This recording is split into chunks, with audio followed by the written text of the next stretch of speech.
You're listening to the Breakaway Breakdown podcast, where we bring you interviews with some of the top ropers in the country, news about what's going on in the fastest sport on dirt, training tips for you and your horses, and so much more.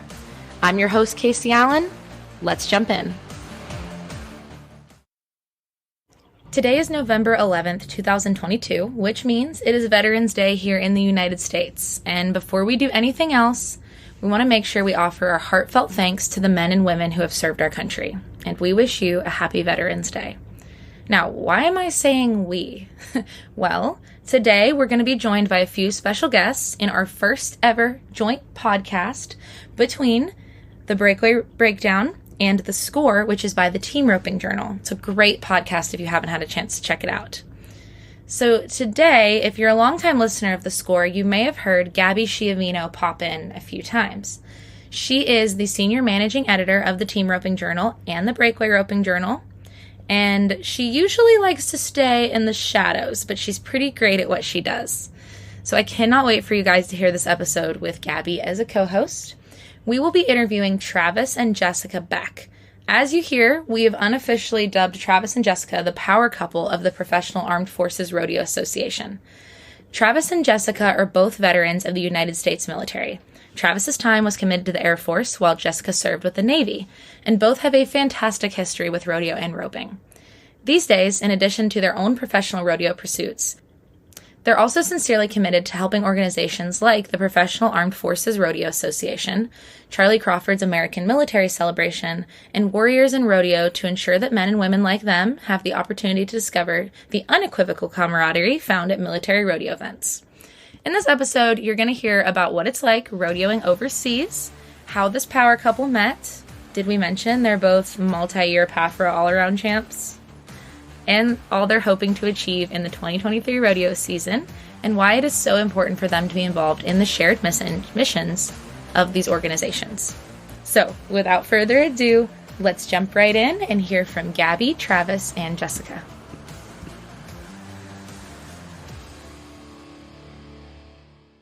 All right, so I'm here with Gabby, Travis, and Jessica, and we are going to jump right in for you guys today and start talking about the Professional Armed Forces Rodeo Association and Travis and Jessica's roles within that association. So thank you guys all for joining us here today. Thank you for having us.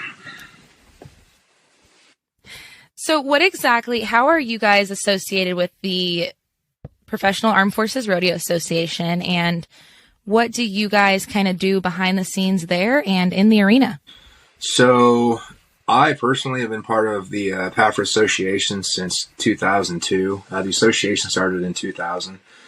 Had a few years that I missed out due to military requirements and stuff like that, but I was mainly a contestant for those first few years. And then in 2011, I believe, I started competing more in the association, had a little more free time due to military conditions kind of slowed down, and I became a director. I've been a steer wrestling director, I believe calf roping director and team roping director over the years, and then competed in multiple events. So I've competed in every event in PAFRA except for the barrel race and breakaway and bareback. And I joined PAFRA in 2007 after I got out of the Navy. I have been the barrel racing director, the breakaway director, the interim steer wrestling director, and next year I will be the secretary. So we've been members for quite a while, and in the arena I compete in breakaway and barrel racing, and I haze in the steer wrestling. That is quite the all-around plate there. Yeah. So you mentioned that you were in the Navy. Let's talk about what the qualifications are to be a member of PAFRA and kind of what your guys' general membership is made up of. Okay, so in order to join PAFRA, it is open to the United States and NATO nations, military and veterans, Navy, Air Force, Marines, Coast Guards, Merchant Marines. In order to be eligible, you must have had a honorable discharge, DD-214 or NGB-22, or be a DoD civilian holding a DoD card, or the spouse of a current PAFRA member, or a dependent under the age of 18. Travis, did you discover PAFRA in a kind of an all-around way? Were you overseas when you were introduced to PAFRA, and can you tell us a little bit about that? Back in 2002, I was stationed in Germany at that time, and we had the European Rodeo Association going on over there, which allowed all the military personnel that lived over there to rodeo and compete with the German nationals. So it was kind of a great experience that Alan had brought over to us, who is currently in the Pro Rodeo Hall of Fame, Alan Jacobson. So while we were over there, we got to communicate with some of our friends and military members back here in the States when they started PAFRA.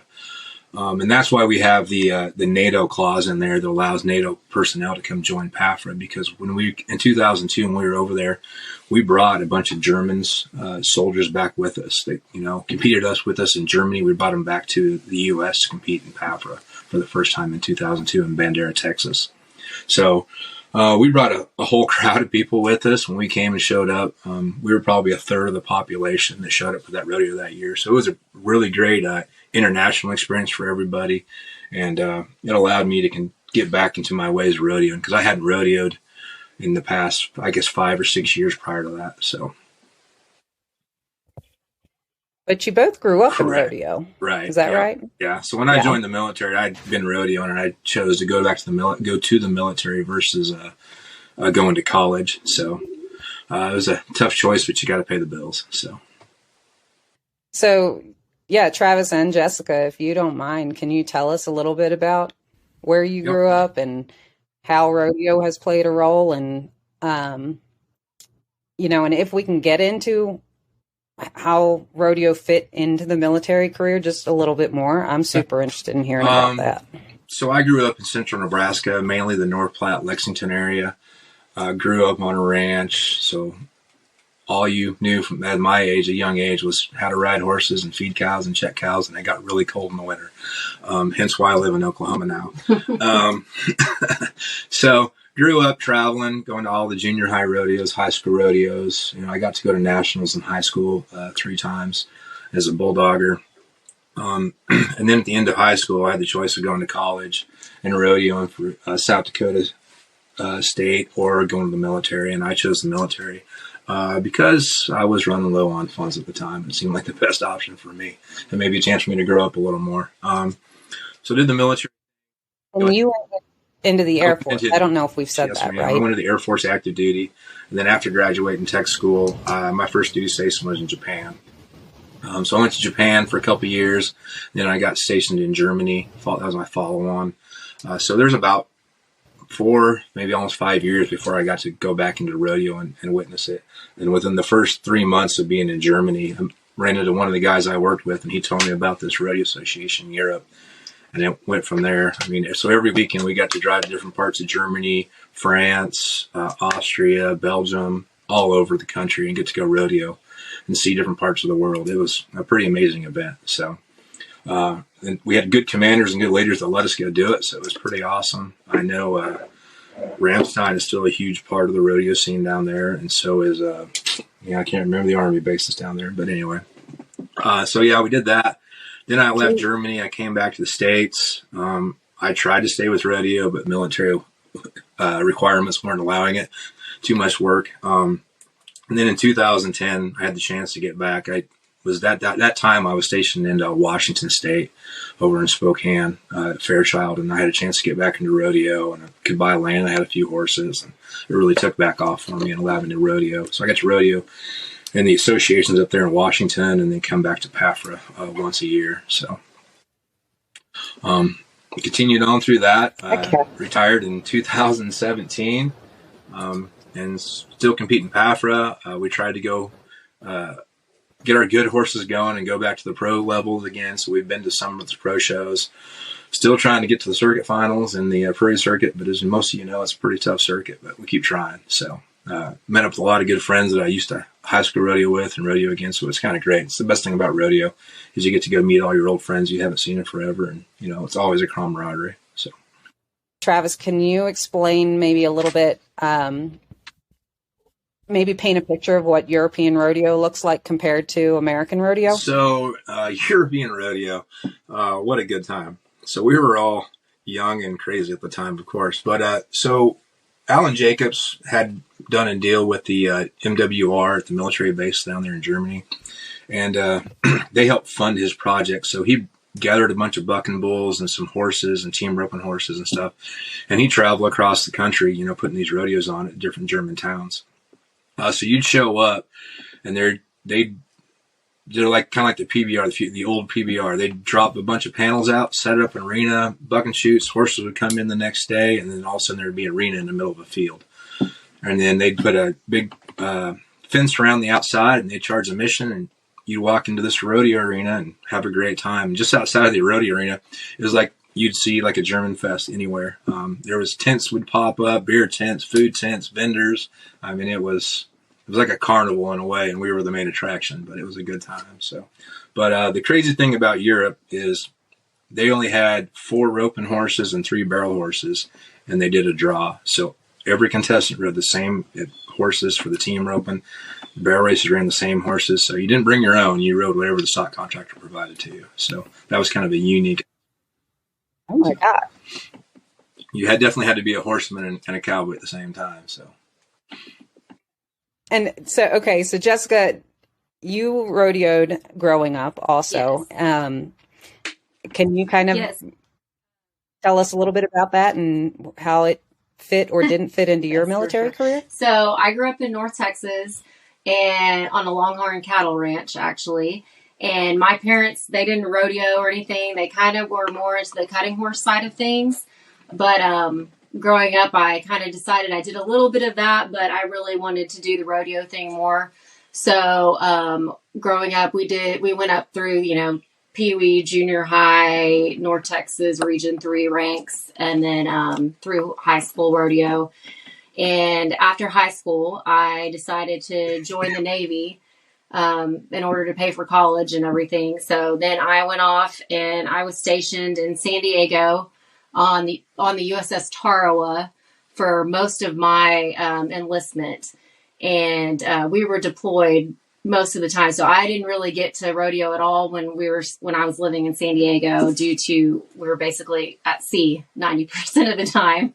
So I kind of decided that I really wanted to go back and finish college and rodeo. So I got out and I went into the reserves, and I was stationed at Carswell Air Force Base in Fort Worth, Texas. And my commanding officer was really good about it. When I found PAFRA, I guess I kind of looked it up in 2006 and started going in 2007. But back then, PAFRA actually had circuit rodeos. So my commanding officer would actually let me go on drill weekends to circuit rodeos, and I'd have to like drill half a day, and then I could leave and go to the rodeo, and they'd still count it. So they were really good about it and very supportive. So that's kind of how I got into PAFRA. And I found out about it when I was working on base there at, I guess it's Naval Air Station Fort Worth now, not Carswell Air Force Base, but. Okay. How did you guys We actually met at PAFRA. Yeah. So we met originally in 2010. She doesn't recall. But then in 2011, we met again, and then it kind of took off from there. So got married in 2012? Yes. So, yeah. But we're one of the we're one of the like few 5 stories of PAFRA. Yeah, bring the military together. So yeah. Can I unofficially call you guys the PAFRA power couple? Sure. Okay. Right. That's how we're going to introduce you. Yeah, they're going to love that. Okay, so and so you're both circuit rodeoing now? Yeah. So in 2018 or 19, we went back and bought our pro cars. Well, she bought her pro car a year before I did. So 18, she bought hers. I think in 2019, I bought mine. I finally had a dog and horse going. We started going back. At that time, we lived in Missouri, so we were doing the Great Lakes circuit. And I made the divisional circuit finals that one year, but we moved here, so I didn't get to go. Right. So we currently are still PRCA members and going to buy again for 2023, and still on the hook. See how it goes. Still trying to decide if I'm going to go to Denver or not, because it's already getting cold, and I'm kind of a weak guy when it gets cold anymore. So yeah, but. Well, different from Denver, you all were just down in Texas and Decatur and Fort Worth with Charly Crawford's American Military Celebration.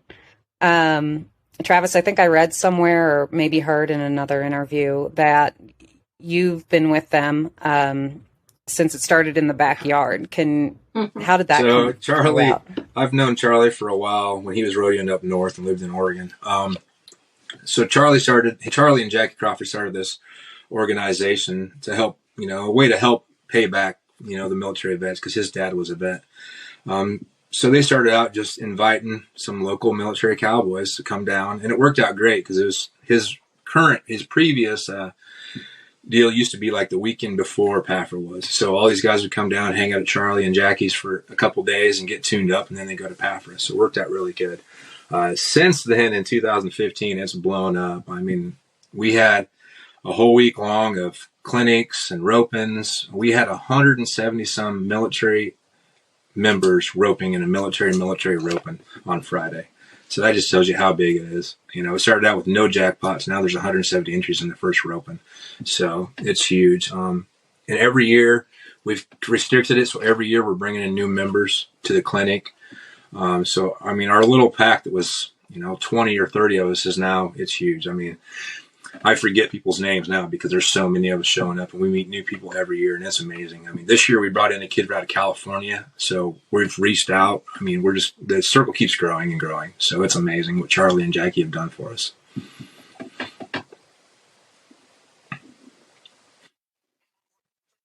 And Jessica, are you also involved? I actually in that effort? Was it the first year or the second year they did it? And Jackie did the Breakaway Clinic, and I attended that.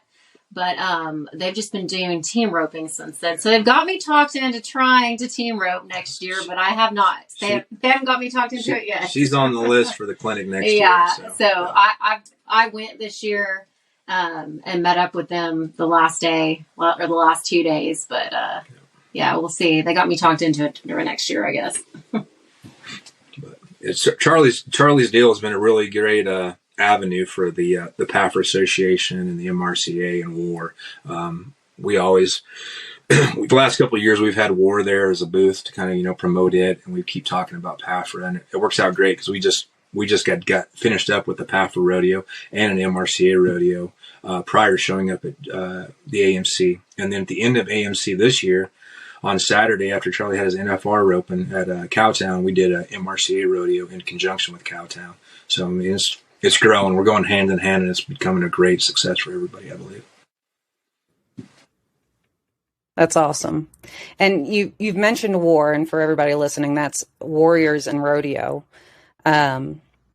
which is another organization that creates rodeo opportunities for military and first responders.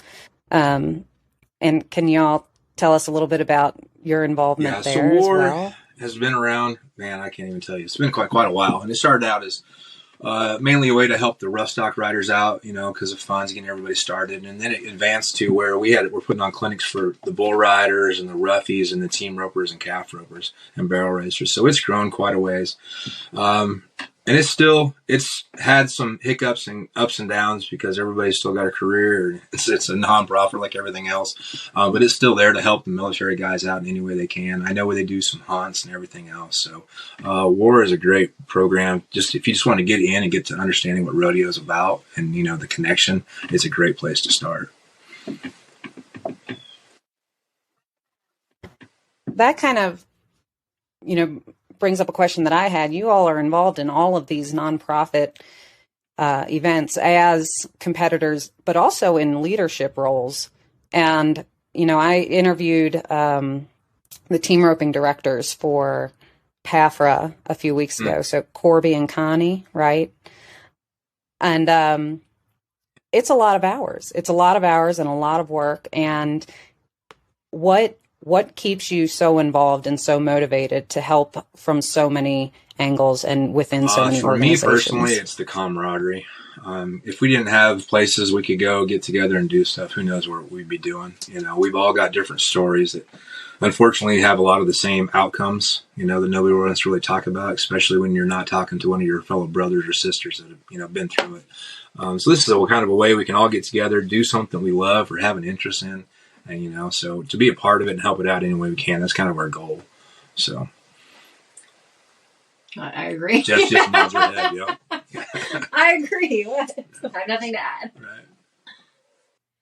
So as far as that camaraderie goes, kind of give us a little bit of perspective into what it's like. I imagine, I always we're doing a little bit of a conjunction podcast here. But on the Breakaway Breakdown, I really like to bring up the topic of mental health and what it looks like on your guys' side of things and kind of the things you go through. So what do these events, these associations do for the members and the people behind them? Oh, wow. The mental aspect, as we all know, of rodeo, it's its own beast. You have to learn how to understand yourself before you can understand the game. The best thing that I gain out of it, I guess, and a lot of my fellow competitors, I believe, are the same aspect, is it's a chance for us to kind of come together. Yes, it's a competition when we all get there, but it's more about seeing your friends and catching up than actually who's going to win the first round. Different aspect from what rodeo really is, yeah, it's always great to win the round, but we're kind of like a bunch of bulldogs when we get together. We're cheering on the barrel racers and the bull riders and the team ropers. We don't care who wins as long as everybody had a good time and walked out safely. Because we've all been down that road of the unsafe aspects of our lives. So, the mental aspect, I think it really eases everybody when they get to see faces they haven't seen, or, people that, they get to talk, and it's like a big family reunion in a way. You'll meet people like this year at AMC. We met a guy out of California who's in the Army that, never would have known us or met us if it wasn't for Charly.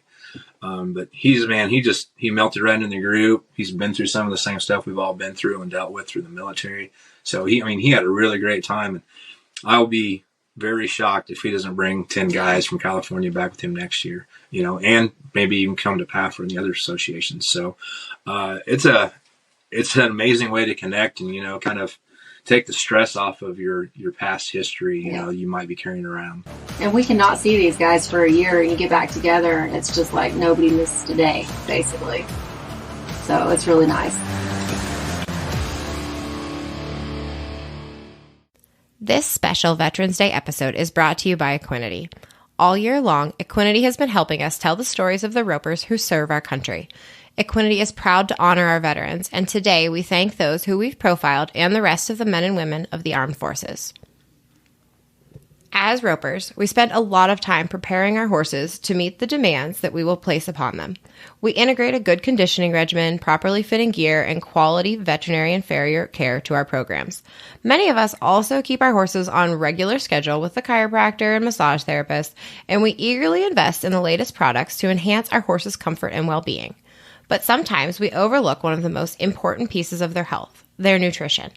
Do we really know what we're feeding our horses and why? Are we doing everything that we can to give them that extra edge, both in their daily lives and in the performance arena? Equinity gets it. Choosing the right supplements can be overwhelming, and a 5-minute Google search will yield so many results that it can be hard to know where to start. At Equinity, we believe that the best approach is a simple one that empowers horses to repair themselves from the inside out with a little support from Equinity. You can learn about Equinity Horse XL's 8 amino acids that promote cellular repair at teamequinity.com.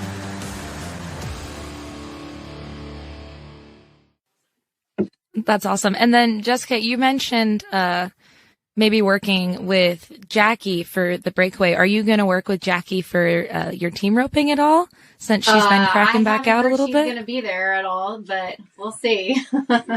We're hoping to maybe Jackie's schedule will slow down in the next couple of years and she can be more part of the clinics again. But now that breakaway's taken off, it's we're not going to hold her back. So yeah, she's probably pretty busy. Right. So yeah.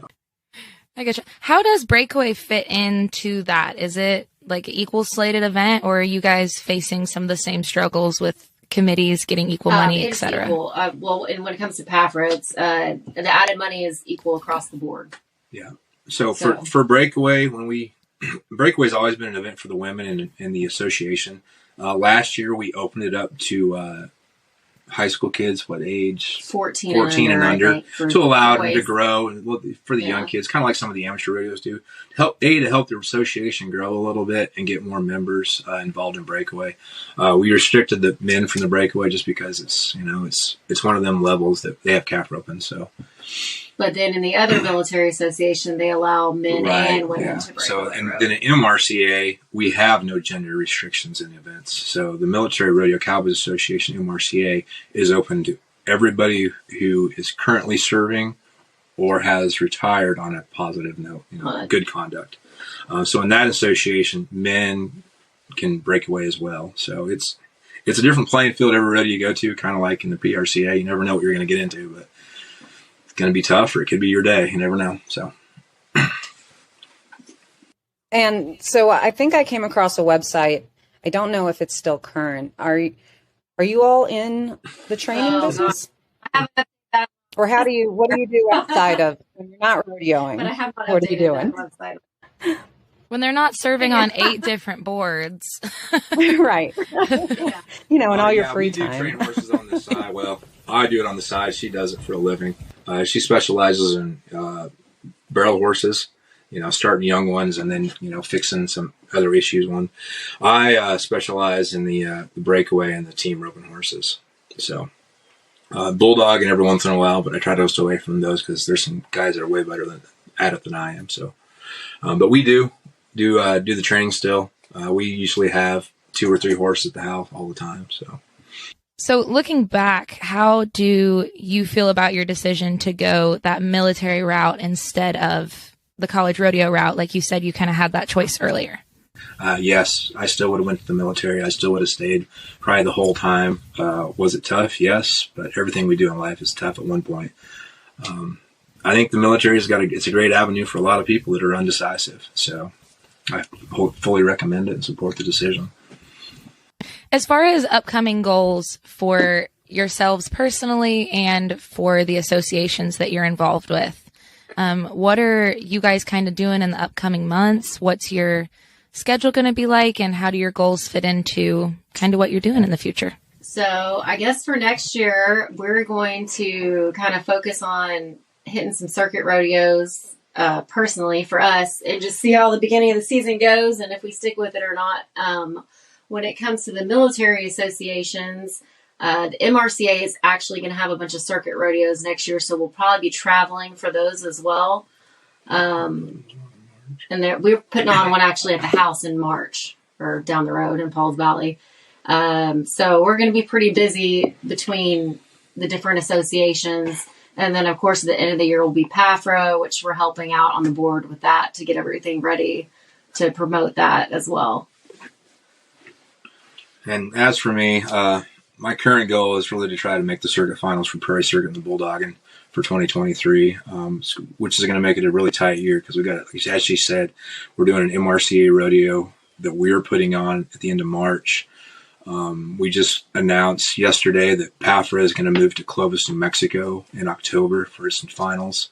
So we're changing locations, which requires us to go find new stock contractors and announcers and everything a normal rodeo would need. But so, yeah, it's continually building, and we're trying to get a couple people in the Northeast to help us out on the MRCA rodeos as well. So we're trying to coordinate with them as well to make that a bigger deal too. So goals are a lot. We'll see which class fills up first, and we'll go from there. But it's always an ever-changing goal, unfortunately. But we keep striving forward with it. So awesome. And then, if listeners want to find out more about the associations that you guys are with, what's their best place to look for resources and to keep up with you guys? I would say online or on Facebook. I think WAR is under warmissions.org. And PAFRA is now PAFRArodeo.com. MRCA is the Military Rodeo Cowboys Association.com. And then you can find us on Facebook under Stray Steer Performance Horses. Awesome. And then one thing from from the breakdown side of this podcast. I always have to ask guests that come on, what is the best piece of advice that you guys have ever been given? It can be rodeo related, personally or professionally. Oh gosh. Or just life. Honestly, I think I'm going to go with what I heard somebody say the other day, and it was actually on Facebook. And when it comes to rodeo, the whole be like water thing, where they said, what'd they say? Be like water. Basically, you have to mold to the conditions around you, and like where water never stops flowing. I don't really know, but they said it way better than I'm saying it right now. But basically, just roll. I actually think we may have wrote that article. Like that. She said that great. Yeah, Bailey that was Bailey's show. I think that's the best thing that I've heard in a long time. That was really the best response I've heard. And for me, I guess it come from spending time with Cliff Cooper. His best advice: just slow down and be fast. You get so caught up in the moment sometimes, and the best thing you can do is slow down. So, I love that. That's a great balance. Great balance of advice there in the power couple. Well, I guess I just want to say that we really appreciate you both making time for us. You clearly have a lot on your plates. So happy Veterans Day, and thank you very much for your service as well. We've really appreciated hearing your stories. Yes, thank you.